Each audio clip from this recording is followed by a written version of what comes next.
हर हर महादेव, जय भोलेनाथ। नमस्कार, मैं साधना पांडे मार्गदर्शन पे आपका स्वागत करती हूँ। तो दोस्तों, आज हम जानेंगे माघी चौथ, तिल चौथ के बारे में, जो गणेश जी का परम प्रिय यानी कि सबसे बड़ी जो संकष्टी चतुर्थी कही जाती है वो गणेश चौथ, माघी चौथ यानी कि माघ महीने के कृष्ण पक्ष की जो चौथ होती है उस दिन गणेश जी की विधि विधान से पूजा होती है और माताएं ये पूजा अपने पुत्र की दीर्घ आयु के लिए करती हैं। और देखिए, गणेश जी की पूजा के एक फायदे नहीं हैं, अनेक फायदे हैं। और विशेषकर जब चौथ पे किया जाता है, हर महीने के कृष्ण पक्ष की चतुर्थी पे, जिसको कि संकष्टी चतुर्थी के नाम से जाना जाता है, अगर इस दिन आप विधि विधान से पूजन कर देते हैं तो आपको अनंत गुना लाभ की प्राप्ति होती है। माघी चौथ, तिल चौथ कब पड़ रही है? माघी चौथ को करना कौन कौन किसके लिए बहुत अच्छा होगा? इस साल नया व्रत प्रारंभ किया जा सकता है या नहीं किया जा सकता है? माघी चौथ करने के क्या फायदे हैं? और अंत में आप जानेंगे कि अपनी पुत्र संतान है, पुत्री संतान है, उनके अच्छे जीवन के लिए, उन्नति के लिए, उनकी तरक्की के लिए आपको क्या करना चाहिए। सबसे पहले तो माघी चौथ गणेश जी का परम प्रिय व्रत है। अगर इस दिन आपने व्रत रख लिया ना तो सोने पे सुहागा हो जाता है और बहुत ही ज़्यादा उत्तम होता है माघी चौथ का व्रत करना। माघी चौथ में नियम बता देती हूँ क्या करना है। सबसे पहले तो एक दिन पहले नहाय खाए होता है। अब चूंकि इस बार 17 जनवरी को पड़ा है, 17 जनवरी को माघी चौथ पड़ी है और 16 जनवरी को नहाय खाए रहेगा, लेकिन इस दिन गुरुवार पड़ रहा है। तो गुरुवार को बाल कैसे धोएंगे, ये दिक्कत आ जाएगी। तो बुधवार को ही हम बाल धो लेंगे और लहसुन प्याज का त्याग करेंगे।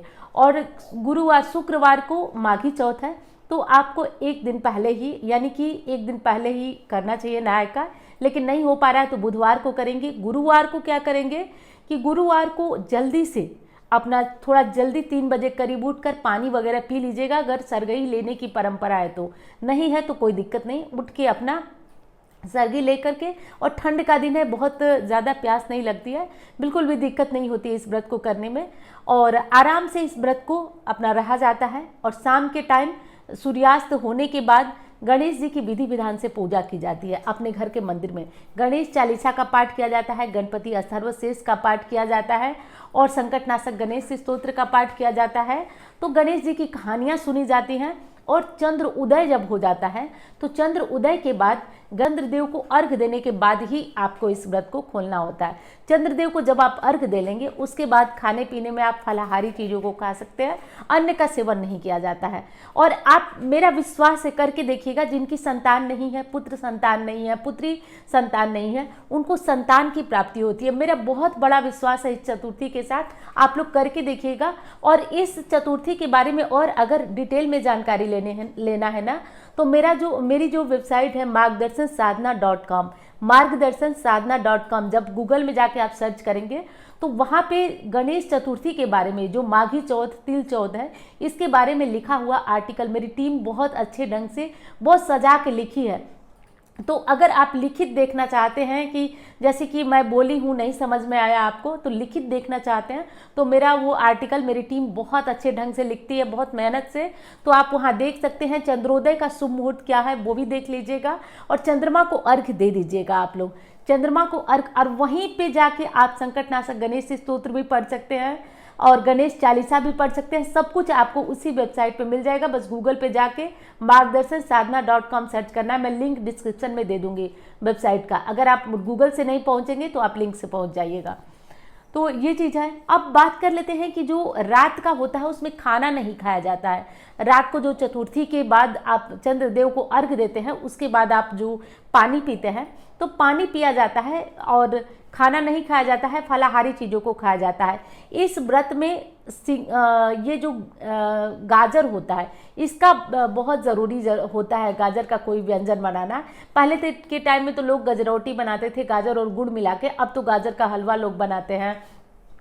और तिल के लड्डू ज़रूरी होते हैं, काले तिल के लड्डू। लेकिन ध्यान रखिए, माघ मास शुरू होने से पहले ही अपने घर में काली तिल, सफ़ेद तिल शुरू कर लीजिए, खरीद लीजिएगा, क्योंकि माघ मास में आप लोग खरीदेंगे नहीं काली तिल, तो पहले से ये चीज़ें आपको खरीद करके रख लेना है। और दूसरी बात है कि इस व्रत को कौन करे, तो देखिए मेरी समझ में स्त्री पुरुष सबको सकट चौथ का व्रत करना चाहिए। बहुत उत्तम व्रत होता है। जिनकी संतान नहीं है वो भी मन्नत करके करें। बाबा विश्वनाथ जी की कृपा, गणपति की कृपा होगी तो आपके घर में संतान होगा। किसी संकट से निकलना है तब भी आप मन्नत करके इस व्रत को कर सकते हैं, बहुत बढ़िया होता है। और संतान के लिए तो रामबाण होता है ये व्रत। अब बता देती हूँ आपको कि कौन सा आज एक अमोघ उपाय कर लीजिएगा। आज के दिन व्रत रह के करिएगा, व्रत नहीं है तो मत करिएगा। और वीडियो आपको पसंद आ रही होगी तो लाइक करना भूलिएगा मत। आपके लाइक मुझे बहुत ज़्यादा मोटिवेट करते हैं, बहुत ज़्यादा हौसला देते हैं, बहुत ज़्यादा ये अंदर से प्रेरणा लाते हैं कि नहीं हमको आगे जा करके और आपके लिए और मेहनत करके कुछ अच्छा लाना है।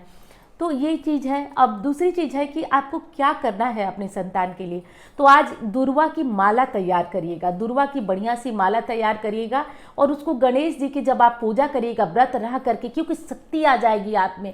और जब आज ये उपाय कर लेंगे ना तो आपके संतान के लिए एक बहुत बड़ा हथियार बन के तैयार हो जाएगा।